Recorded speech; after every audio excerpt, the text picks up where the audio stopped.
a complete natural order where everything is privately owned, but still have some sort of states, then I think it is preferable to have very small states. That is, to have a Europe, let's say, that consists of 10,000s of Liechtenstein would be preferable over the European Union. The reason is quite simple. There will be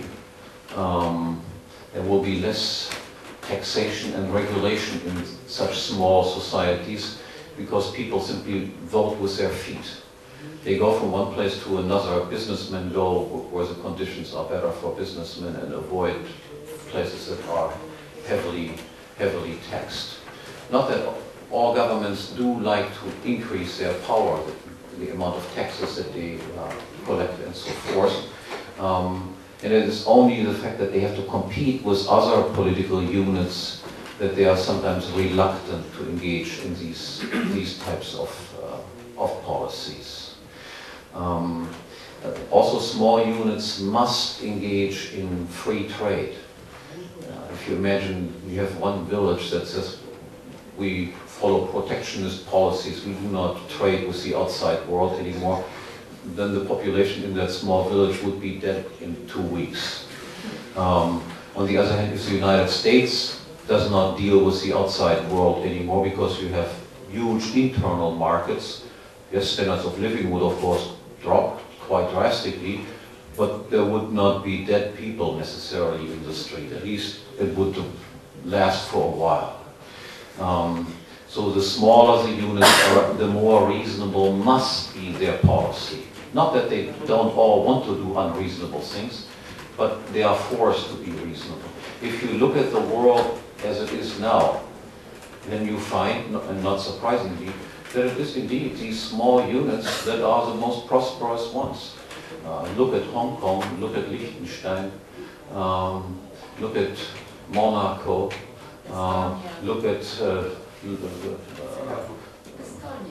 look at Estonia and so forth. Yes,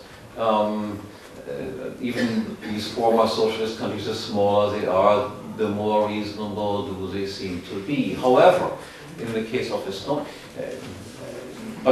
Estonia, you already see what is going on and what the EU is all about. The EU has nothing to do with free trade. If you want to have free trade, you can have that with 2 sentences. One sentence is, whoever wants to ship something out can do so, and whoever wants to get something in can also do so. The EU, on the other hand, is an organization that has documents that are, I think, about 90,000 pages. Now, if you have an organization that requires a 90,000 page document in order to just regulate whatever should be going on, it should be perfectly clear that this has nothing to do with free trade whatsoever.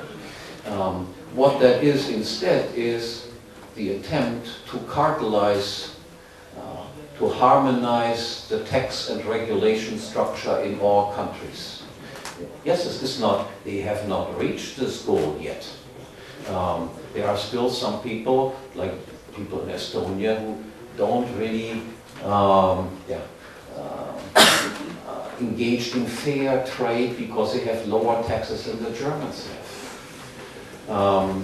So what we must do in order to eliminate this big problem for Germany is, of course, we have to force the Estonians to just adopt gradually the same tax code that the Germans have and so forth. And who are the big ones in the European communities? Of course, Germany and France, which are the worst in this regard. So the European community is, in a way, to precisely do the opposite of what I just suggested. That is, we need more political competition, provided that we have states at all, rather than less. And the European community is the attempt of reducing competition between different states, making them more and more the same. The same is also true for the North American trade agreement that exists between the United States, Canada, and Mexico. that does not have 90,000 pages, 15,000. So obviously it has also very little to do with free trade. And exactly the same tendency. And imagine for a moment the precise opposite of the scenario that I give you 10,000 of Liechtensteins. That would be a world state. Now, a world state would be precisely characterized. The same tax and regulation structure exists all over. There's absolutely no incentive for anyone to move from one place to another, because wherever you move, the same people just will steal the same amount of money from you as at the place that you left. So why should I leave? The state will be growing enormously in power once you would have this world state and no possibility of migration exists in it. The most powerful instrument in order to reduce state power is the ability, the will of people to move away. That's why the socialist countries had to go as far as shooting people dead when they tried to escape from them. Because they knew if they would have left the borders open, nobody would have stayed home. I still remember when East Germany decided to build the wall, and fence, all this stuff in 1961. Before that date, there were about 1,000 people leaving per day that place, and obviously the better ones, the more productive people left. And there were jokes made.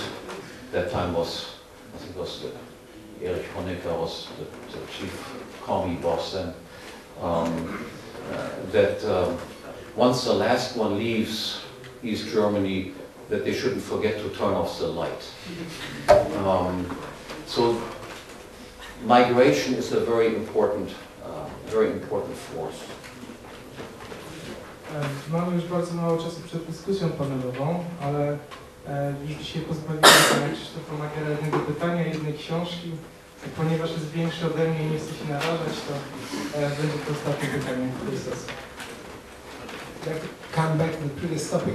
It's present on every libertarian conference and cannot be solved because it's subject to agreement.